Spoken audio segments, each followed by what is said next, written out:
I tell you, it was some work. It was some serious work. I've been trying to get on here since, not Instagram, Facebook, since 8:50. But anyway, I am on. I am Dr. Tori J. I am the founder and CEO of the Fatherless Generation Foundation. I know Facebook, they like all these hearts. They're like, yay, she finally got on. I am finally on, and I was pausing to get on Instagram, and I was like, I'm gonna have to abort Instagram because my Facebook is like, they always lit. So I gotta stay faithful to the loyal people. But I'm Dr. Tori J. I'm the founder and CEO of the Fatherless Generation Foundation, and this is Healing Tuesday. Now, my husband and I keep talking about we need to come up with a theme, and I saw a video earlier with the lady and her husband had a theme song, and I was like, oh my God, I need to do that. So we got to figure out what the theme song is, because they like worked it out and had a dope theme song. So I am on here tonight. We're going to talk about purpose into pain, and for those of you who are tuning in on Instagram, this is really something we started on Facebook. I'm now integrating Instagram, and soon I will do Periscope. I've done it a few times with my iPad, but I'm just trying to incorporate all my platforms to be able to have this conversation where we're bringing healing to individuals. I can tell you, today I received an email from someone. I don't know who it is on here, but I am grateful. They finally finished a book. And they were saying that they have addressed their healing, their father wound, because of watching my persistence and all of the things that I talked about on Healing Tuesday. And now they are finishing up their book on their fatherless journey. So that was a blessing to me in itself today, just to and I probably got that about an hour or so ago. I was just elated. I could not believe it. And so it is showing me the importance of getting on here and doing these Facebook Lives. I'm excited about tonight. I wanted to switch it up. Sometimes it's a little sad, right? and tonight is no different. I'm not gonna lie to you. But it's looking at the positive side of it and looking at your pain and your trauma from a positive lens. And that's what many of us don't do. So I've got a few things. This is going to be a biblical night too. Tonight we're going to get scriptural. We're going to get into it because I believe purpose comes from God, and that's where I believe it comes from. And if it comes from Him, then we need to dig into who He is and how these things have happened to us. I know some of us would even ask, well, if God is real, then how did He let this stuff happen to me? That is something that I cannot answer for you in that way. But what I am going to do is go through some of the scriptures that points us to how God is intending to look at our pain, how He looks at it, and how His intention for us at the end of the day is not for harm, it's for good. And that's what we're going to get into tonight. Before we go there, I got some questions. So just so you guys know, I hope I'm not seeing any chats. Now know that if my screen is delayed, my chats are probably delayed. So hopefully I will be able to see your chats. This is an engaging conversation. I do not like to sit on here and talk to myself. I like to see the conversations happening. And then Instagram at an hour, exactly an hour, I'm gonna have to cut off Instagram, say goodbye, and move on if we go over on the Facebook Live, just simply because when I do not cut this off, I lose the footage on Instagram, which is crazy, right? The other thing is, for those of you who've been on the call, who've been involved, who've been engaging on here, I want to know who actually has done the journaling, just one set of journaling. If you've done any journaling, put one in the comment box. I hope I can see these tonight because this box looks mighty blank. I don't even see what I think I need to see over here. I may have to open up another screen. Ha! That might be a problem.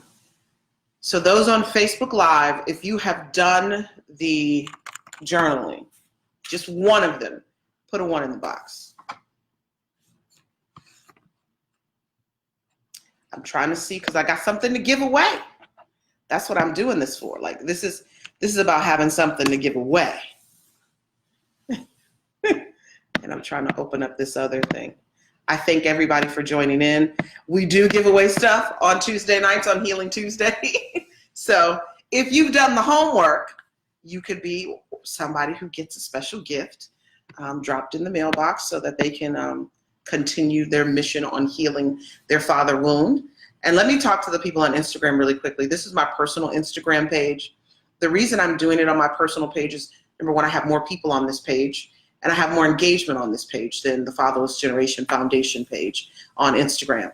But I want individuals to know that Healing Tuesday is specifically for the purpose of healing your father wound and dealing with any fatherless issues that you're having or you may have, and helping you walk through the process of acknowledging those wounds.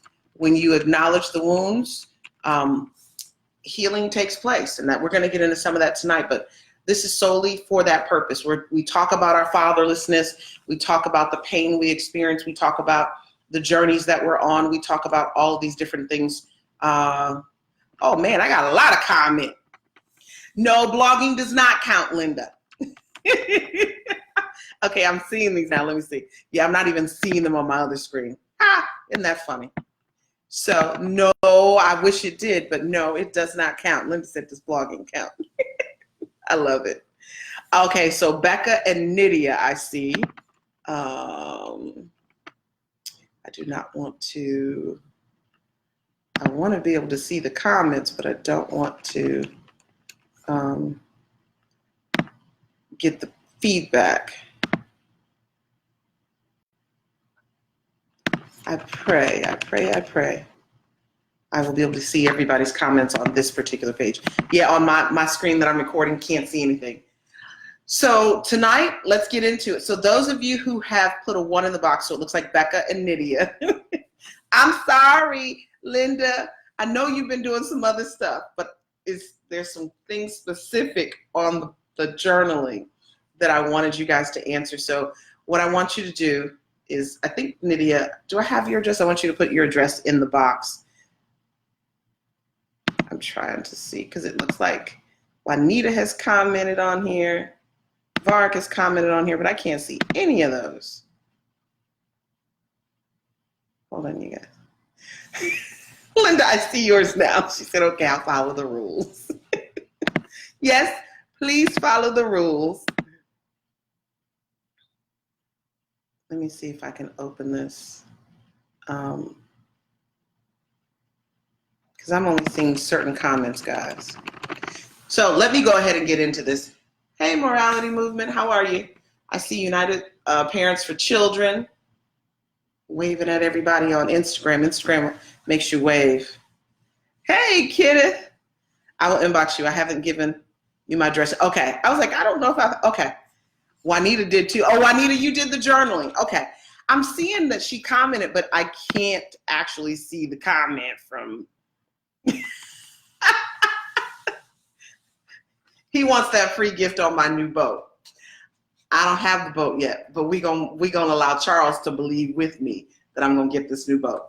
Okay, so I got 3 people. So Juanita, also inbox me your home address. Oh, she journals at her own time. Okay. No, there's specific journals that I have placed online for you to start journaling. You can use that as a way to begin journaling, but I wanted you to use that to get started. So let's talk really quickly. This is crazy. I'd have 2 separate screens up. So let's talk about pain and the purpose. Let's go. How many of you still have pain that you haven't acknowledged nor healed, or you're just getting started with the healing process? If that's you, put a 1 in the box. That's why I couldn't see it. Okay, you deleted the comment. Thanks, Juanita. I thought I was going a little crazy. I'm going to say that again. How many of you still have pain or trauma that you have not acknowledged, you haven't healed, or you're just getting into that place? If that's you, put a 1 in the box. You two are clowning on here. If you put a 1 in the box, okay. How many of you have pain? You are well on your way to healing. If that's you, put a 2 in the box. If you feel like you're well on your way to healing, put a 2 in the comment box. Same for you over here on Instagram. Same for you. I see a lot of ones. Okay, just starting, just starting, just starting, just starting. Okay. For those of you who put a 1 in the box, okay, Becca said, I'm well on my way. For those of you who put a 1 in the box, do you know your purpose? Oh, see, now y'all switching up. Y'all confusing me. I see 2. So y'all feel like y'all well on y'all way? Or see, nope. Number 1 is you haven't acknowledged it, or you're just acknowledging it, right? So you got a 1 in the box. If you're well on your way, you put a 2 in the box. Just starting to, haven't acknowledged it, or just starting to acknowledge it, 1 in the box. Because y'all putting 2s in there. I'm like, hold on. And then how many of you have pain that you're well on your way to healing? That's a 2 in the box. Okay, so Nydia said, I've started, acknowledged, but need to do the work and stick to it. Linda said, I put a 1 in 2 because some of my pains are in different journeys. Just now discovering my purpose. Okay, so Juanita, you probably put a 2 in the box. So if you are a person who knows your purpose, put a 2 in the box for me. 1 if you don't know it, 2 if you do know your purpose.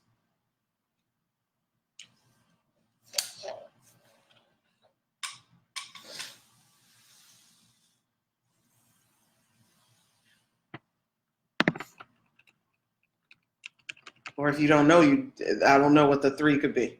Okay, Linda says you know her purpose. Nydia said have no clue. Okay. Juanita, I put a 1 in and 2. Y'all doing too much tonight. Y'all doing too much tonight. So what I'm going to say is, for the person who does not or has not gotten fully into the healing process, just starting to acknowledge it, you're more than likely not going to know your purpose because you haven't gotten into the pain of it all. For the person who has been well on their way, you more than likely are putting a 2 in the box because you, Becca put a 6. She done added it all up. I can't. I can't help but to laugh. I feel you, Becca. Becca's like, I don't know what to put in this box. I'm kind of in different places at different times. So for those of you who put a 2 in the box, you were probably well on your way to the healing that you've been seeking. I need you to know that healing is solely your responsibility. I know that what happened to you was not your fault. It was not your responsibility in what took place. However, it is your responsibility to heal. And not only is it your responsibility to heal, the reason you have to do it is because there's a life that you want to live. And if you don't heal, you'll live a life that's unfair and you're just kind of coasting by, right? But if you start settling into your purpose and you're getting the healing that you need, I want to make sure I get my points out too. You get the healing that you need. There was an article that I posted probably 4 or 5 days ago. It was talking about trauma. And the article talked about this. The article actually said this about trauma. Healing is our responsibility because we have this one life, this one shot to do something important. And if you have this one shot to do something important, you don't want it held up by trauma. You don't want trauma to be the deciding factor as to whether or not you are able to fulfill your purpose. I am truly amazed by our ability to heal. And one thing I need to let you know tonight is the power that you need to heal is already on the inside of you. It's not going to come from outside of you. It's going to come from within. It's an innate ability to do that. You have to understand that. When you're looking for someone else to come along and heal you, you once again will find yourself in a bad cycle that so many of us who are fatherless find ourselves on. And that cycle is bad relationships, bad friendships, because we're looking for somebody else to give us what we need, not realizing that it's already in us. So I need to say that again. The power that you need to heal from your trauma, from your pain, is already on the inside of you. You already have the ability to heal it. And that's the craziest part about how God designed our bodies.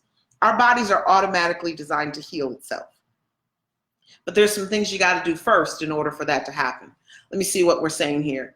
Kenneth said, my pain renews every day and I don't see my children, but I'm healing from it and making a push to change, which is my purpose. I'm not going to let you jump the gun.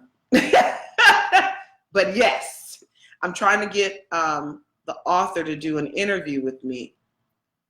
Says she wrote multiple books about, she wrote multiple books about trauma. Okay, and you want her to do an interview with you for what reason, Linda? I'm going to continue as you answer that question. The first thing that you need to do to heal is, number one, I need you to trust the process. Can we say trust the process? Because too many of us don't trust the process before it even gets started. I'm going to put this in the box. You have to trust the process. And in trusting the process, I'm going to give you a scripture that I think is super important. The scripture that I'm going to give you is trust in the Lord and acknowledge him in all of thy ways so that so that he can then direct your path. We have to trust. Trust in the Lord in all of thy ways and lean not. I'm sorry, I forgot that part. And lean not to your own understanding. That's the part. Trust the Lord, acknowledge him in all of thy ways, and lean not to your own understanding. You know why you have to trust? Because if you think, I won't say if, we tend to think that healing is something or a different process than it's not. And the moment we start feeling crazy in our minds because our mindset is getting shifted and we don't feel right, we'll go a different way because that's our own understanding. That doesn't feel like healing to me.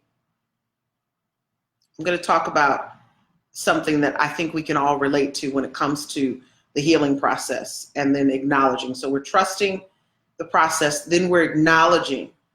We're going to acknowledge. Not only acknowledging God, but you have to acknowledge the pain. I know I just quoted the scripture and it had acknowledge in there, but they really don't correlate and go together in the way that you might think. You have to acknowledge the trauma. So I'm first trusting, then I'm acknowledging the trauma that I've experienced. Because too many of us are walking around like, I ain't hurt. Ain't nothing happened to me. Ain't nothing happened to me. Oh, okay, Linda said share, share, share. Okay, so let me say that too, because my husband probably put that on there at some point. Share. If you have some friends, Instagram, no, you can't do that. Facebook, share, share, share. You know you have some friends who need to hear this tonight. So acknowledge the trauma. If you're not acknowledging your trauma, guess what happens? It don't go away. Let me be clear. Just because you don't acknowledge your trauma does not mean it goes away. What happens to so many people, you know what they say to me? I'm not fatherless. I know who my father is. It's all of that too. It's all it is. Okay. I guess I'm gonna leave you alone. I'm gonna tell you what I'm gonna do. When you come at me with all that in your throat and in your neck, I'm going to leave you alone because I like to work with people who are ready. I like to work with people who are excited about healing. That's who I like to work with. So I'm not going to force healing on anyone. That is not what I'm going to do.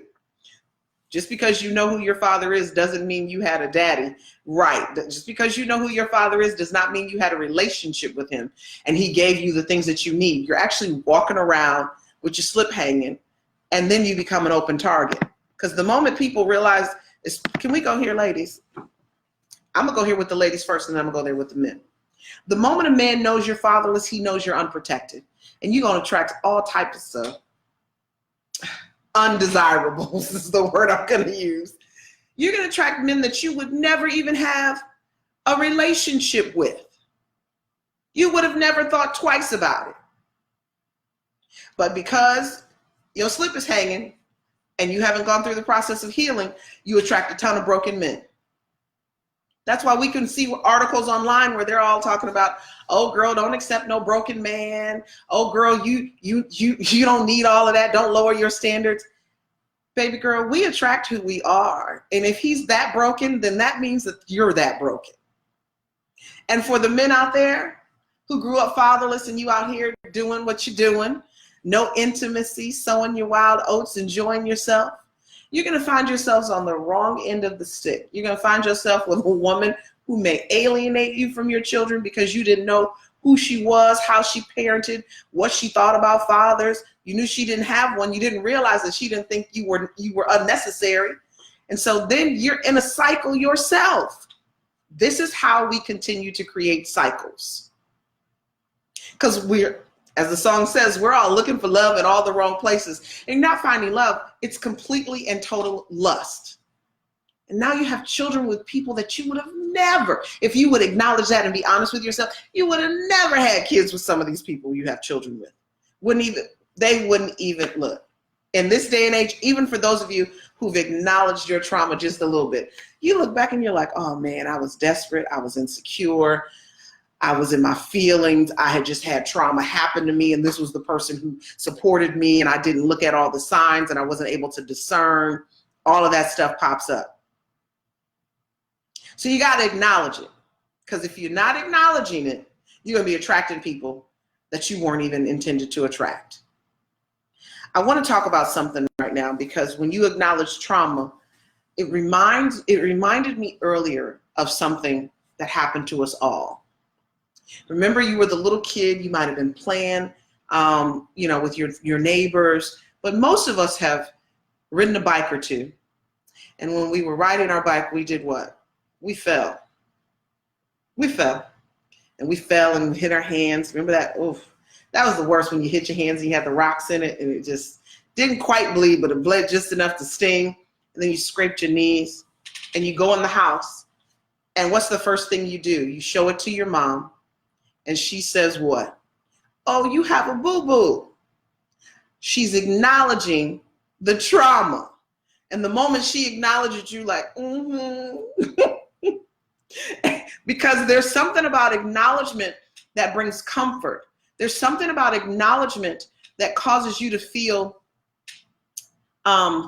acknowledged. I hate to say it that way, but validated. I'll say it that way.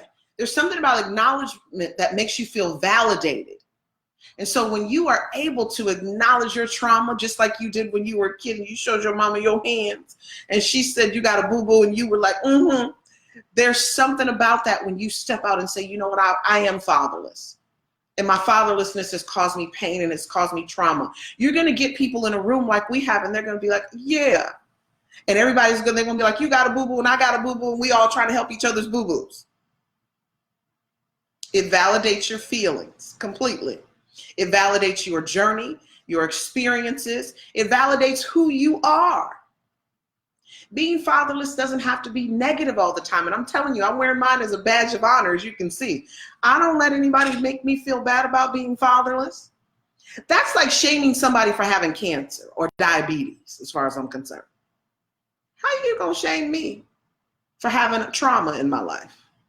Because most of the diseases that people have come from childhood trauma. And so you're going to shame people for having cancer? That doesn't happen. I'm rocking my pink, although it's not October anymore. I was rocking my pink today. And I said, let me go ahead and wrap my hair up. I'm going to Atlanta this week to get my hair done, y'all. So I gotta do some makeshift stuff until then. But I need you to know that the acknowledgement is the first step into getting into the place of healing. And having that mom moment, it just reminded me of when I had that moment, how peace flooded me. To have somebody validate my feelings. When my mother said, oh, you got a boo-boo, and I was able to go, yeah, I do. And then she did what? She kissed it. And in her kissing it and putting some stuff on it, right? Stuff didn't always feel the best. But you knew that from the kiss and everything else, you were going to feel better. There is something about being able to acknowledge your trauma versus holding it in. Because the more you hold it in, you're going to find yourself having diabetes. You're going to find yourself having cancer. I had posted the ACEs test on one of the Facebook Lives that we did previously. I don't know if anybody took the test. No one said anything, so I don't know if you took the test, and I don't know what your scores are. But we have to be honest and know that these childhood traumas that we have are creating diseases, and all this other stuff in us because we're doing what? We're holding it close to our heart. Nydia said, I did. Okay, you took it. Linda, I know you did because I sent it to you a while ago. And so in taking it, what did it reveal to you?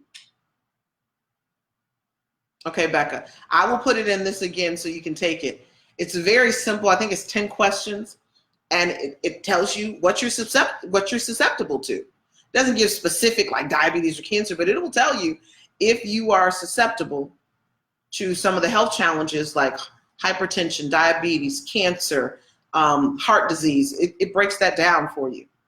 So what did you guys learn about yourself when you took the ACEs test? Because I know it says 4 or higher. You got to work on some things. Because that's really what it's saying. It's not telling you that it's doom or gloom. But what it's telling you is you have some things to work on. Linda says, I'm going to have a lot of health problems the older I get if I don't work on healing. Come on, Linda. That's what it is. It's 10 questions. If you get more than 4, Becca said, oh, Lord, yes. The goal is to work on the healing. And the acknowledgement is the first step. And you need to wear, like, it's not, is it shameful to wear a pink pin during October and say, I have cancer or I'm a cancer survivor? No, not at all. That's why we did the Fatherless Awareness Ribbon. I am not ashamed of the fact that I grew up fatherless, because guess what that did? Because we're going to get into that. It birthed my purpose. The things, she said, I already knew, laugh out loud, high score wasn't necessarily good. I understand, but this is the thing. It's not about it being good. What it's doing is pointing you right back to where we are on Healing Tuesdays, that you have to do the work in order to heal so that you don't have those outcomes, so that you don't find yourself in a place where you're dealing with those things. It was like stepping on a scale and it said I was fat.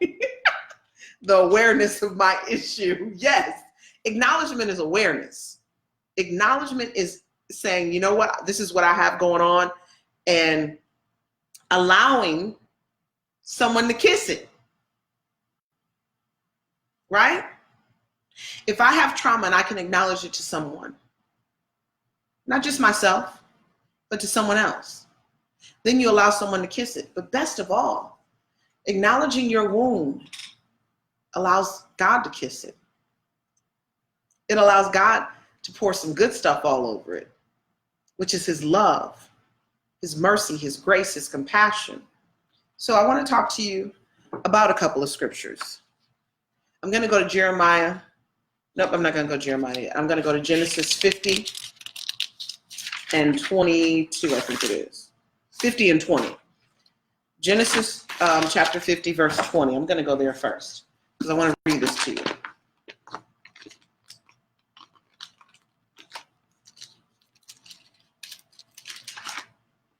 So Genesis chapter 50, verse 20 says,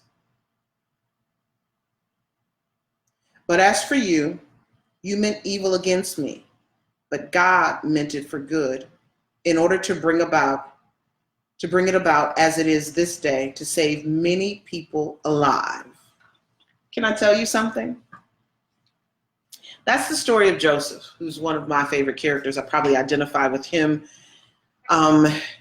and Ezekiel and Elijah the most out of the Bible. Those are my 3 characters that I think I carry very similar personalities and mantles.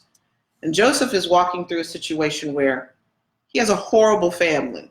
A part of it was his own. I think you should be able to share with your family that God's going to bless you, but he said it in a way where y'all going to be bowing down to me.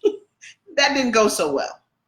So the family beat him down to taste, sold him into slavery, and he went through a very unfair, unjust journey.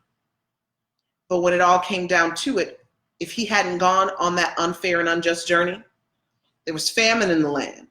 There was no food. And then he became the head underneath Pharaoh, and he was over the food. And so guess who shows up and needs food? His family. But if he hadn't gone through the process of allowing them to sell him and go through the entire and trusting the process, I know that's rough, because I've been through some of the stuff Joseph has been through, and you're like, why me? Well, it's you so that you can be where you need to be, not just for you, but to save other people. God didn't take you through what he's taken you through just for you. This is to help other people. The scripture actually says, where am I? But as for you, you meant evil against me, but God meant it for my good, in order to bring it about as it is this day to save many people alive. God knew famine was going to come. God knows whatever it is that he is setting you up for, to be on top, purpose-driven, purpose life for. He knows that you need to be there because there are people waiting on you to get there. They're waiting on you. And the longer you delay your purpose the longer you delay your healing, those people won't get what they need. That is important. Or they'll have to go a different route to get what they need, because God is always going to provide. But that going that like if I drive to your house and then you're not at home, and then I got to find somebody else, then that means I have to drive another distance, and it's going to take me a longer period of time to get what I need, when God has already put you in a place to be where you need to be. One of the things I had to recognize about Joseph, and I remember sharing this with my husband, it was a revelation I got one morning dealing with my family. And I'm the opposite of Joseph in some ways. I mean, and it's not a good way. I'm the person who my family beats me up, sells me into slavery, and as soon as I'm free, I go back to my family. Oh, they better now. Let me go back. And then they beat me up again and sell me into slavery again. And then I go back and they beat me up again and sell me into slavery again. And God said, so you just gonna keep doing that, and then you won't be where you need to be when they need you. And I was like, oh. So that's why we talked about toxic moms. We talked about the challenges that I have where I have to step away. That's one of the reasons I have to step away, because I need to be where I need to be when it's their turn to need me. And if you keep going back and forth, you can't have that. So I said, number one is trust the process. Number two is acknowledge. Oops, I didn't put an E on there. The trauma. And then number three is going to be speaking words of affirmation over yourself. So when you have a boo-boo, that's what we're going to call it tonight. When you have a boo-boo and your mama kisses it, and then she puts stuff on it to help it heal. In order for you to heal, the stuff you're going to have to put on it is words of affirmation. Stuff you're going to have to put on it is getting into your private time, listening to your body. We were talking about this through meditation, listening to the thoughts that come into your mind, right? Not only listening, but like watching your breathing so that you watch what you think. I watch what I think all the time now. And I'm sure I don't catch everyone, but I do it with the intent of ensuring that negative thoughts don't take resident in my mind. And the way you ensure they don't take resident is you watch what you're thinking so that you can then watch what you say. And you begin to speak positive affirmations over yourself. One of the scriptures that I'm going to read to you kind of blew my mind tonight when I read it. I don't think I've seen it this way. And I was like, oh, wait a minute. That's a lot more powerful. Nydia said, speaking is my problem, even to myself. Using my voice is the worst to me. Let me tell you something.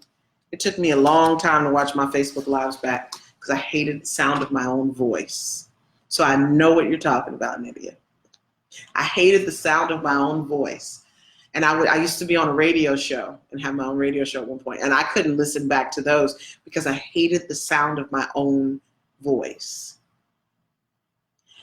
But one thing you have to learn is when someone is singing, right? And when you sing, you have the ability, some of us do, to sound. Hold on, I'm going to read that in a minute, Nydia. You have the ability to sound like somebody else, maybe the artist, or you may not sound that well. But if you're a great singer, one of the things you have to do in artist development is find your voice, find your sound. And that's what we have to do. She said, let me clear that up. Speaking for myself, to myself, or to others is hard for me. My husband is walking in with. Babe, I can hear that. You guys hear that echoing in the back? My husband's walking in listening to my Facebook Live. Then he says, let me clear this up. Speaking for myself, to myself, or to others is hard for me. Speaking out loud to myself is hard. Absolutely. I think I understood. It's the same thing for me. You might think that's strange. I didn't like to hear myself. I would listen to a Facebook Live maybe all of 60 seconds and go, oh no, and I cut it off. I don't have a voice. Okay, Mark, I hear you. And so you have to find your voice, just like if you're an artist and you're singing. One of the things you do in artist development is you find your voice. Where is your voice in the midst of your trauma is my question to you. What sound are you supposed to be producing as you come through your trauma to healing? What's the sound you're supposed to be producing?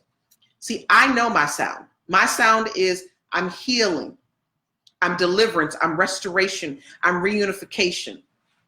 I'm victory because my name is Tori. So my sound when I speak, that's what you're going to hear from me. Do you get what I'm saying? I found my voice within fatherlessness. There are plenty of people who are doing things concerning fatherlessness. There's people who are doing fatherhood conversations. There are people who they go do legislation, and I do that, but I do it from a different angle. There are people who talk about parental alienation. There are people who talk about absentee fatherhood. There are people who talk about domestic violence from a fatherless issue in perspective. I speak from healing, deliverance, reunification, reconciliation, restoration. That's my sound. You've got to find your sound. I have an issue with not being able to let go and just accept my childhood and feeling broken constantly. Okay. And so Becca says the same thing. Acceptance is my struggle. This is what you two have to understand. I don't think you're totally, I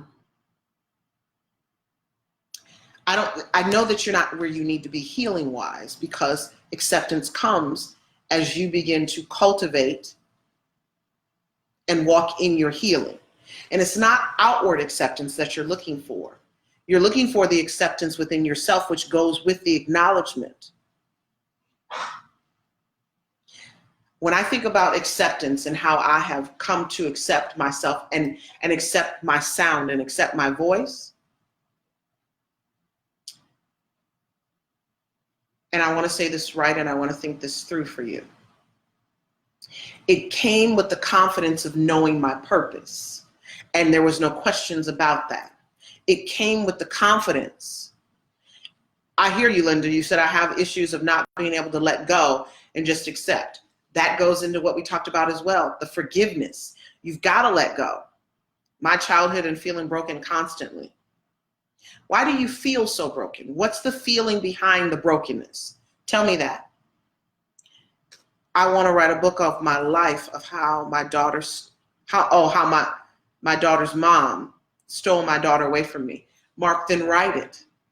But I'm going to tell you something. You don't want to write it from a place of brokenness. You want to write it from a place of victoriousness or whatever that sound is, but you don't want to write it from a place where it's woe is me. You want to write it from a place of being confident and being solid and being strong. But that sound has to come from you. And that sound comes from, let me read this, Romans chapter 4, verse 17. You guys can go look these up when you get there or you get some time. It says, as it is written, I have made you a father of many nations in the presence of him whom he believed, God, who gives life to the dead and calls those things which do not exist as though they did, who contrary to hope, in hope believed, so that he became the father of many nations. I want to end it right there because this is what I need you to understand. If we are created in God's image and in his likeness, and it says that God who gives life to the dead and calls those things which do not exist as though they did, that means that you have that very same power to do the same. You have the power to look at your situation and say, you know what, I grew up fatherless and my brokenness is very real and I feel that thing. However, at the end of the day, that brokenness does not define me. That brokenness does not get to dictate how I move and where I go. And so how I need to maneuver in my life is to call life forth. What is it? What life do you want? Linda, you're an author, you're a speaker, you're a coach, you're a powerful woman in God. That's the stuff you need to say. I want so bad to understand and identify what brought my family's tree down this long path of fatherlessness, addiction, and homelessness. What brought us down this path for many of us is disobedience and bad decisions. But I get that you want the specifics. And you may not get those things because you don't have contact with the people who started those things or who were the ones who birthed you into those things. So if you want those things as bad as you say you do, you may have to reach out in order to ask them questions. And I don't know if you're willing to do that at this point, because that's part of healing as well, reaching back and reaching out. But we talked about that. That's that forgiveness piece. Mark said, my reason and purpose is to be a father to my daughter. Now and not years from now. I got you, Mark. And do you want the book to actually encourage her to come to you? Or do you want the book to help speak to other people to help them heal? So I've already gone through, I think, 1, 2, and 3. Number 1 is trust the process. Number 2, acknowledge the trauma. Number 3, speak words of affirmation, because that's the thing that begins to ignite your healing. That's the thing that starts to move you in the direction. Linda, I understand. You say things like, I understand that my family tree has gone down a process of fatherlessness and addiction and homelessness. But I right now cut that tree line off, and my children will not grow up fatherless. I heal the broken places within myself because I'm powerful. Addiction is not my source because I'm only leaning to, you know what I'm saying? Like, you have to have positive words that cancel out those words. Words of affirmation is just simply canceling the negative stuff in your life. Mark, how do you write that book? That's gonna cost you something. Because I'm struggling finishing up this book, and I'm so close with Defrauded. But because it's so painful, and it was so much trauma that it added some weight to this body, it added some challenges to this mind, I've had to shake those things off as I write it. And I've had to recall things that I had buried, but emails caused me to remember those things. Some of us are not prepared for the truth of our trauma, so we bury it. And I buried mine. I buried it. I buried it. When I tell you I buried that thing, and it's not coming out through this book, and I'm like, there are days when I just cry for 30 minutes, and then I write for maybe an hour, and then I cry for another 30 minutes, and then I can write for maybe 15 minutes, and then I cry for, it's just been crazy. That's what I'm talking about, Mark, when I say it's going to cost you. But as I've been writing it, you know what it's done? It showed me that I was not the fraud. I was the one who was defrauded. But I knew that. I knew that in my head, I knew that, but I realized in my heart I did not. I felt like I was this person, that this one particular person who was the con artist of all lifetimes, was trying to place upon me. Becca says, oh no, wait, I want to go to Mark. I want the book to be for my daughter to know the truth and to tell a novel story for all, that it's not okay to remove a father from a daughter's life. I like it from the novel perspective because you're sharing it with characters and it's not specifically you guys, so I like that. Becca says the depression and my behavior that I don't understand because I got triggered and didn't know it. That's frustrating and it makes me feel bad. Yeah, but you got to give yourself some grace. This is the other thing about us. We're so hard on ourselves. This is why positive affirmations does not always work initially for us, because we're so hard on ourselves. And even when we say something positive, it takes us a moment to believe it. Takes quite a few, like Linda and I went through an experience, and she talked about this on a podcast we did recently. She was given a set of mirrors when I did I've Got Daddy Issues. The guest speaker lined up these mirrors, and whatever mirror you chose was the one that literally was calling out to you, and it had a word on the back of it. And the ability to say that word took a little bit of time. It wasn't easy to say it because it was a positive affirmation. We have had trash all day long. That's why we stay in the cycle of dysfunction, brokenness, and healing isn't our portion. And then we don't find purpose because we stay in the cycle of brokenness and trauma. That's why you got to hit number 3 and do that positive affirmation and speak life. You're speaking to the dead things. You're speaking to dead things, because you know what the dead thing in your life is? The dead thing in your life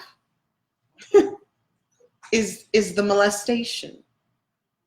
The dead thing in your life is the addiction. The dead thing in your life is, I'm a baby mama with three children and 3 baby daddies. That's the dead thing. Can we have that conversation? While you're sitting around feeling guilty, and you can't be positive, and you can't say anything nice to yourself, and you don't know how to get the positive affirmation out and speak life to your situation because you feel like you made bad decisions, and how then can I speak life over something that I made a bad decision about? Sweetie, y'all already paying consequences. God is full of grace and mercy. He is not a God of boom, boom, you get like beating you up. There's a God that comes with wrath. He does. But he said that mercy and grace is renewed daily. And you got to give yourself some mercy. Let yourself off the hook. She said, those innocent mirrors took me down. Yes. Mark said, I could cry every day how empty and not whole I am. And so, Mark, what does it look like for you to get to a place where you begin to heal, although your daughter's not present? We talked about this on other Facebook Lives. The first step for you, Mark, is going to be to forgive. We talked, I'll put the link in, maybe I'll send you the link. It was talking about co-parenting from a fatherless aspect. And forgiveness is clearly the place that so many of us have to go to first, right? Once you get to the healing place of your journey, then you can start to trust the process, acknowledge the trauma, and then speak words of affirmation. Number 4, after you've done the words of affirmation, this is where, hey, Takesha, I see her on here. I didn't realize she was on here. Detroit Father, I know who that is. Now we get to the place where you get what I call deliverance. This is where deliverance begins, where your mindset begins to shift. Where's my husband? Babe, can you come here for a minute and grab this book for me? Thank you. I know he's listening in the bedroom because I was like, Mark said, my story is very unique in nature. And that's what I love. All of our stories are unique. And that's why you are on this one, so that you can pull purpose. I want that silencing the accuser. Gotcha. I think it's like, yeah, it's right there. Thank you. Deliverance begins in your mind. I know what he's trying to do. Watch my water. Hello, everyone. Deuces. You gonna say hi to this camera too? I got some. You got 2 cameras. Deuces. I can't with you tonight. He actually showed up on camera. Maybe we'll get him to talk one day, y'all. Maybe we'll get him on camera to talk. So I'm pulling this book for a reason, because after you've done the first 3 steps, right? It's 4 steps. 1, 2, 3, 4. Okay, we're on, step number 4. Guess what? This is where healing and deliverance begins, but it starts with what? And then he said, hey. And Linda said, wow, on camera, I know. Maybe we're going to get him to sit down. I do an interview. We talk to him about his situation. That'd be interesting. Deliverance starts in the mind. And when you begin to have these positive confessions that you not only speak out of your mouth, but believe in your heart, deliverance starts to manifest. Deliverance, and what I mean by that is a shift in your mindset, a shift in your thought process. This book right here is called Silencing the Accuser. right? 8 lies Satan uses against Christians. Look, I know there are people who are on my thing who are not Christian. I get it, but this is what I need you to understand. This book took me 6 months to read. Y'all see how thin this book is? This book took me 6 months to read. You know why? Because it was digging at the darkest places within me. The lie and the accuser, guess who the accuser is? You. The accuser is you. And I didn't realize that when I picked up this book. Oh, look, Becca said he does exist. It's like that commercial, Santa Claus commercial, because we're coming around to Christmas time. Oh, no, is it Santa Claus? It's the Easter Bunny. I think it's the Easter Bunny commercial. And they're like, oh, and you got Santa Claus. Oh, my God, they do exist. Yes. I've been a Christian all my life. Trauma will cause you to accuse yourself. Trauma will cause you to blame yourself. Trauma will cause you to go into deep, dark places of depression. This book, I'm picking it up like, who my haters, who God gonna expose are my haters, right? The number one hater that I learned was me. And it was coming from up here. It was coming from my mind. It was telling me things that I didn't realize I was saying to myself. That's why it's so important to meditate and to breathe and to recognize the words that are coming into your mind and even out of your mind. That's what I say about this book. I need you to get this book and recognize, and I give you guys books here and there, but this one right here shifted me in 2019. Put me in a position where I could do these Facebook Lives and not feel some kind of way about it. That's just the truth. This book right here. This book showed me who I was to myself and how I was hurting myself. And that's why it's so important to speak words of affirmation over yourself. Because there's fortresses within your mind that have been locked off from your trauma that you don't even know that are there. I didn't know. This book showed me that not only did I have issues with making mistakes and would spiral out of control, but the reason that I spiraled so much out of control when making mistakes was truly because I actually thought I was a mistake. And then I began to ask, well, where did I get that idea from? Oh, you were a product of an adulterous affair. And so in the womb, which is where we're going to go next, which I love how God just led me right on into that because I didn't plan it that way. There's a scripture that we love, and we say it all the time in church. I think there's more scriptures or more sermons on this scripture than anything, and they may deviate a little bit from what it really meant, but I'm not going to deviate from it. Because what I want to share with you about your trauma and your pain tonight is this very thing.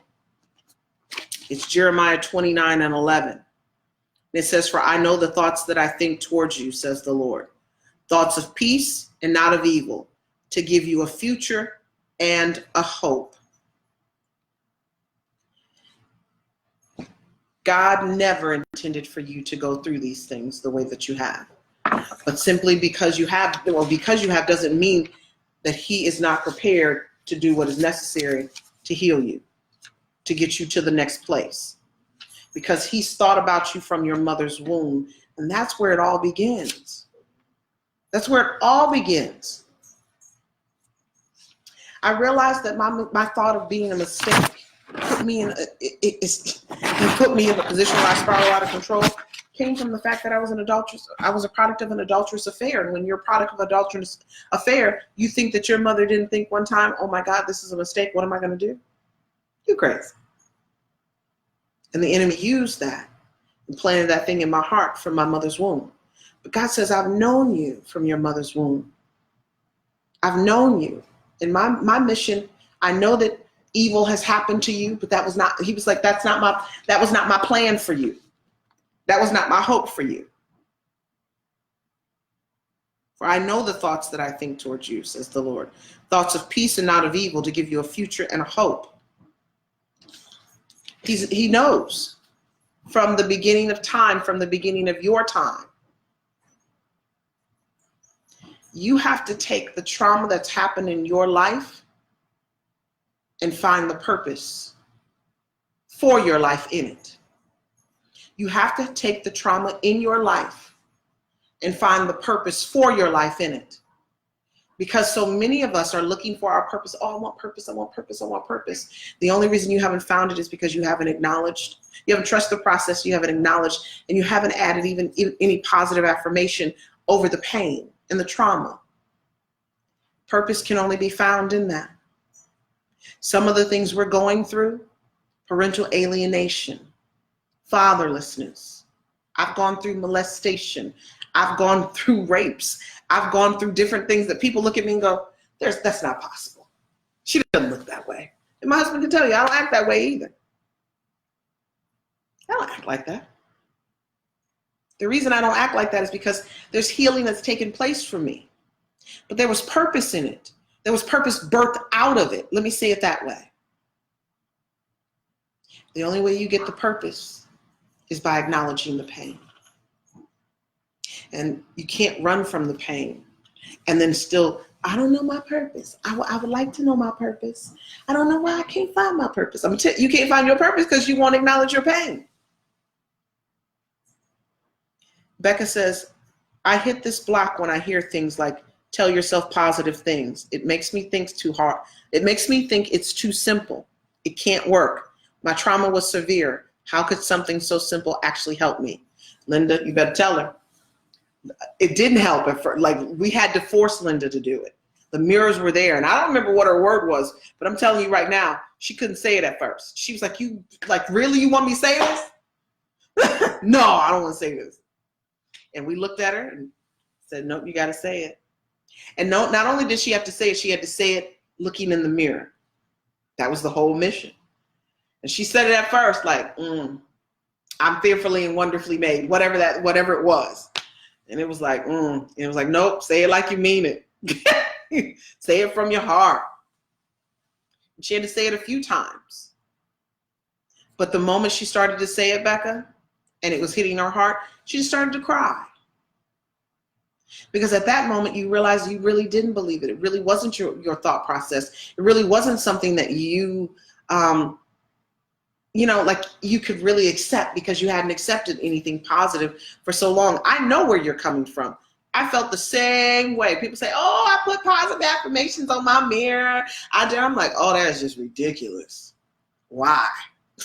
Now I have actually the markers that you write on the mirrors with, and I put stuff on the mirror. I do, and I can wash it off and say something else. I remember standing in my living room earlier this year, maybe late last year, and confessing what I heard in my spirit. Oh, she said, I am not a failure. That's what she had to say. Come on, somebody. And it took her a minute.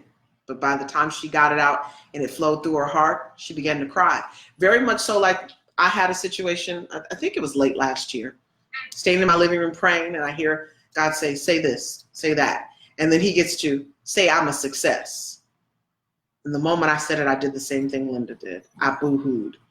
Once I got it and said it, and I waited until I knew I could say it from my heart. And the moment I did, I boo-hooed. I get that it seems simple, Becca, and it sounds so easy, but it's not easy to say positive things about yourself. It is not. Let me see if I can scroll down. I missed something. I missed somebody's comment. Mimi said, but it's different when you just read it in your head and when you read it or say it out loud. Absolutely. And imagine doing what Linda did and had to look in the mirror at herself. See, the gateway to the soul is through the eyes. And now I have to look at myself and I feel like I'm lying to myself because I really don't believe I'm not a failure. I really believe I failed. And I'm telling you, there were 4 mirrors set up. She chose that one. It was divine that she chose that one. Mark said, then in 2017, finding my daughter after 14 years and only having 5 months in her life, her mom did the same thing she did in 2001. Now, also, I think I missed Mark's first part. Now in 2018, my daughter's mom did another order of protection, pawing off 16 years of emotional instability and accused of introduction to weed to my daughter, and now I cannot see her until 2028. Mark, how is that possible? How is that actually possible? We need to talk about that on some other, like some other stuff, like reunification side. Linda says it sucks saying it out loud and even harder in front of others. I'm sure. Right, you can say, but you can't. But see, Becca, the problem is you can't. You can say them, but you don't believe them. Nope. That's the difference in looking in the mirror and saying it, and then having accountability around you.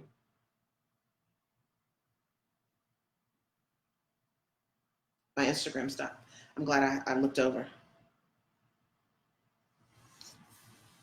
My husband said, you can. He don't mean to tell you or to yell at you. And then Mark said, you tell me. Yeah, I'm not really sure. That doesn't make sense to me, Mark. I have a problem with that right now because my head is like, what proof did they have? So let's deal with this. You can say them, but you just don't believe them. You need to tell me why you don't believe them. I think it goes back to something you posted earlier about acceptance, but I want to see what you're going to say.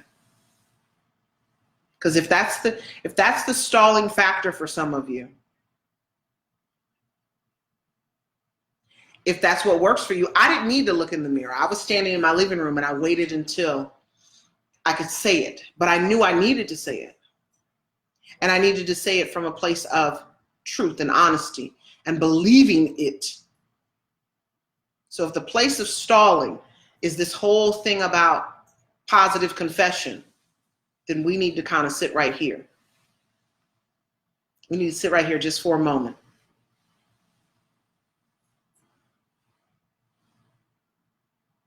Because if you have an issue with number 3, you can't have the positive confession, then you're going to stay in your trauma and you're going to do, what you're going to do is rehearse it. Maybe not out loud, but within your mind.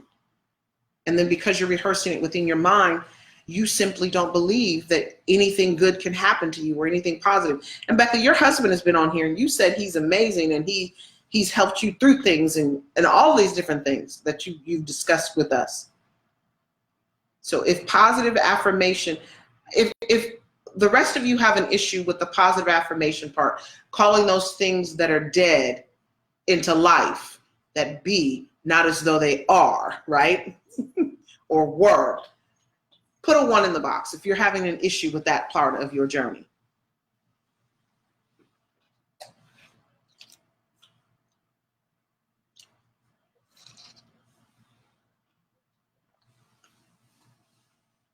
If speaking life to yourself is your issue and you're struggling, okay, Nydia is saying the same thing.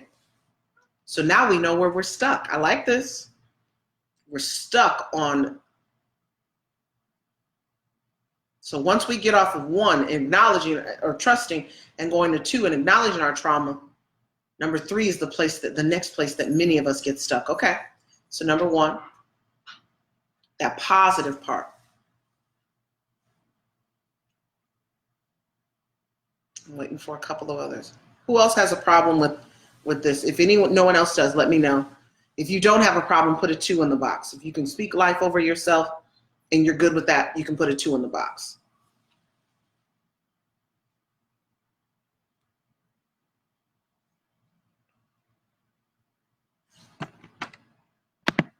That's the strangest thing that the original does not have. Let me see, I probably can see it from my phone. There's a little delay.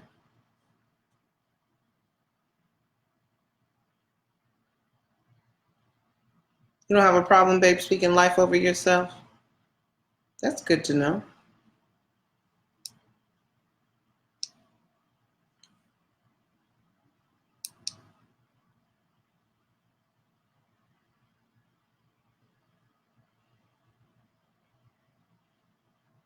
Okay, so that's okay. So we're right.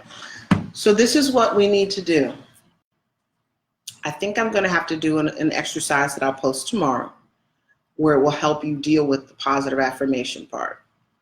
That's what I think I'll do, and that should help you. She said, "I'm too through with you, Mark." Child, I don't believe he got an issue with positive affirmation at all. Yeah.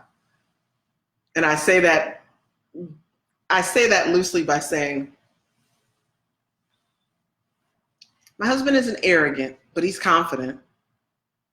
Like anyone else, he has his own insecurities, right? But overall, I don't think he has a problem with me. But life, blessing and protection. No, we're talking about specific stuff. Do you feel like you're successful, babe? Could you say out of your mouth, I am not a failure? Do you feel like a failure? Like things like that. Linda says, okay, one, she's stuck there too. So why don't we address this through an exercise that I'll post tomorrow. I'll do my best to get it tomorrow afternoon on there. And then we'll work on that. Okay. Mark, that's honesty. We're good with that on this. Becca says, I have a lot of positive things in my life. The darkness from my trauma blackens it out, so I can't see the good. Message. I understand that moment right there. Okay, so he can say it. And believe it, see? What about your fatherless piece, the fatherless stuff? I can honestly say, I don't know my husband's full trauma yet. We've been married almost 6 years. I know pieces, but I don't know what that would be at this point. He's still working through that. He's still working through that process of what it is or if it's anything. So out of everyone on here, we have a 2, those that are engaging, 3 ones, and someone, Mark is not sure. That right there says that we have some work to do to help individuals overcome the phase right before purpose. Hey, Brian, that's what this is. So let me give you guys a different spin on this. The positive affirmation is 1 step before breakthrough. It's 1 step before walking out into a place where your mind is clear. You have the healing that you need, in the sense of, it's not fully, but it's a good place and a good place to start. And then you start to get clarity and deliverance comes. And I want to say it to you from that perspective. Getting stuck on number 4, or number 3, I'm sorry, before you walk into number 4. Number 4 is the healing and deliverance part. Number 4 is the place where your purpose is manifested and you're able to know what it is. So I'm able to tell you that you are 1 step before that place of purpose. How does that feel? Versus looking at the glass half empty. I need you to check out this glass is pretty much full. You're 3/4 of the way, literally. It's all about how you think about yourself. It's all about what you think about yourself that we've got to now deal with. The way I've described it before is seeing myself in a dark place, and the moment I feel the light, because it's alien to me, it burns more. So then help, more so than help, and so I retract. So then you're back on step 1, going back to trusting.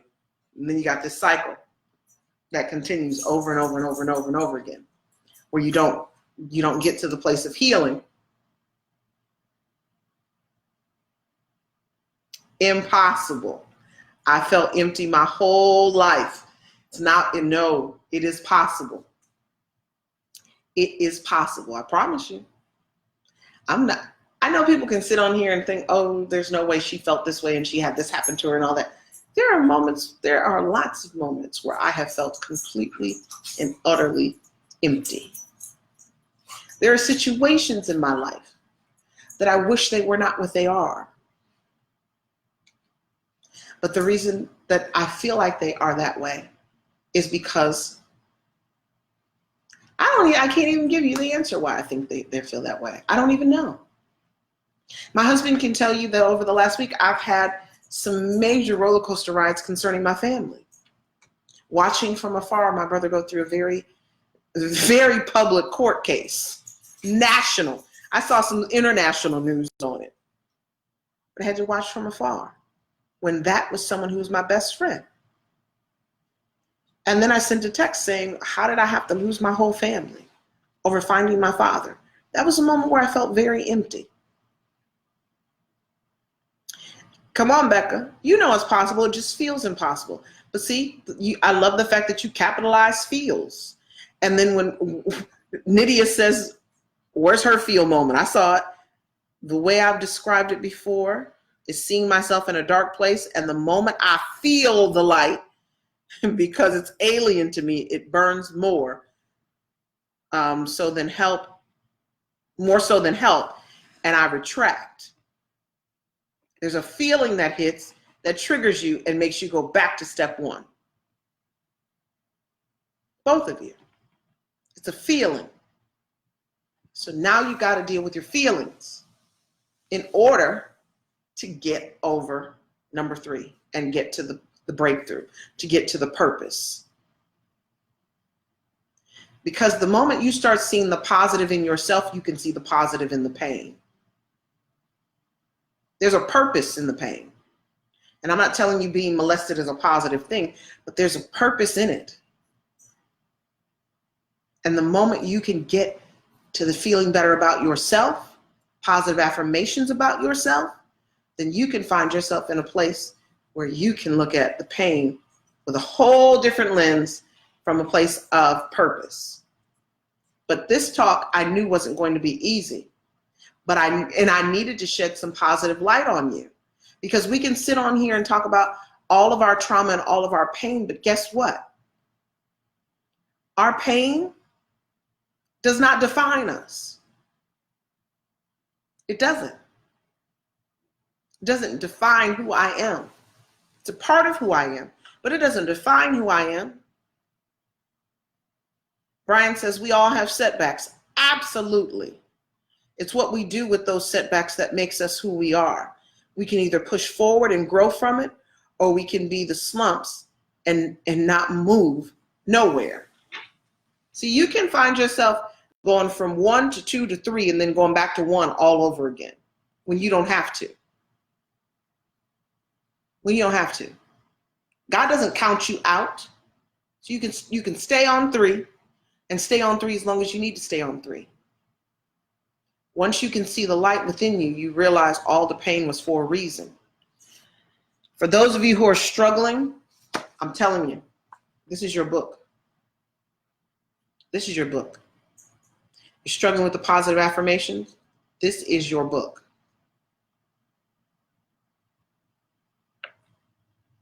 This is your book.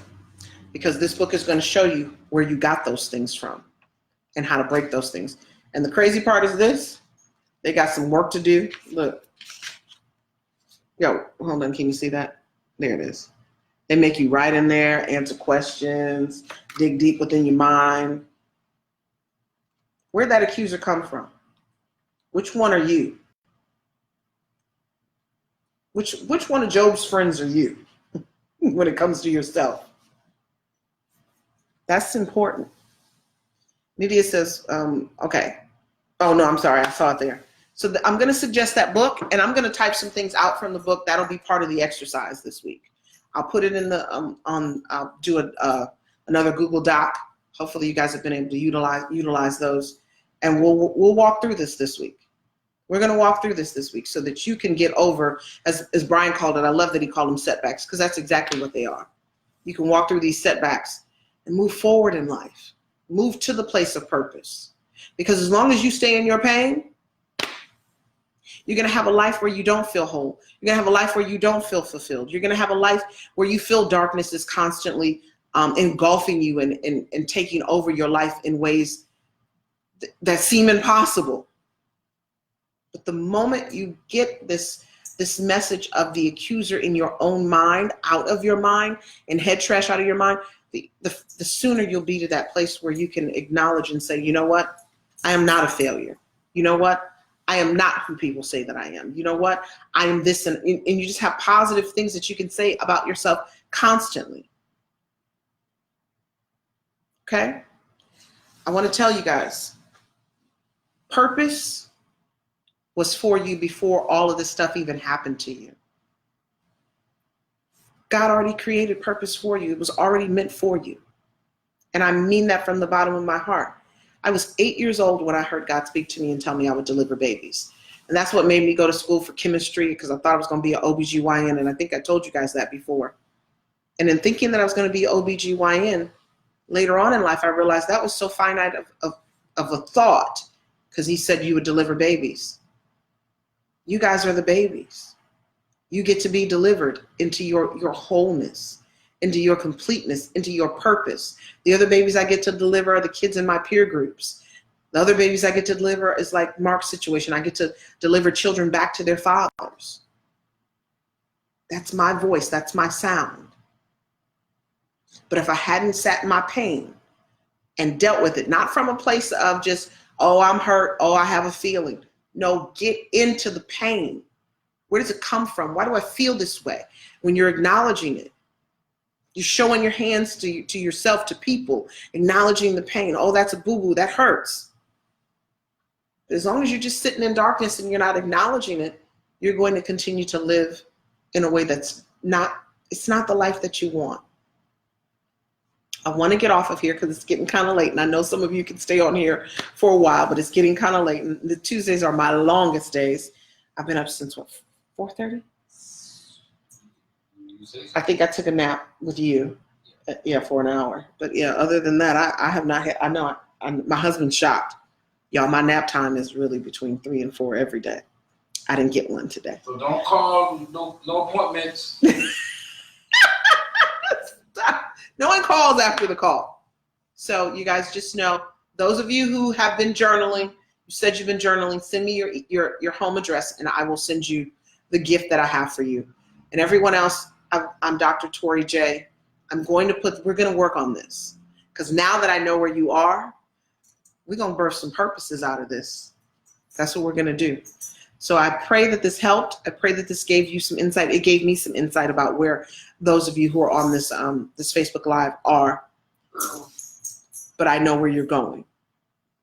I know where you're going. All right?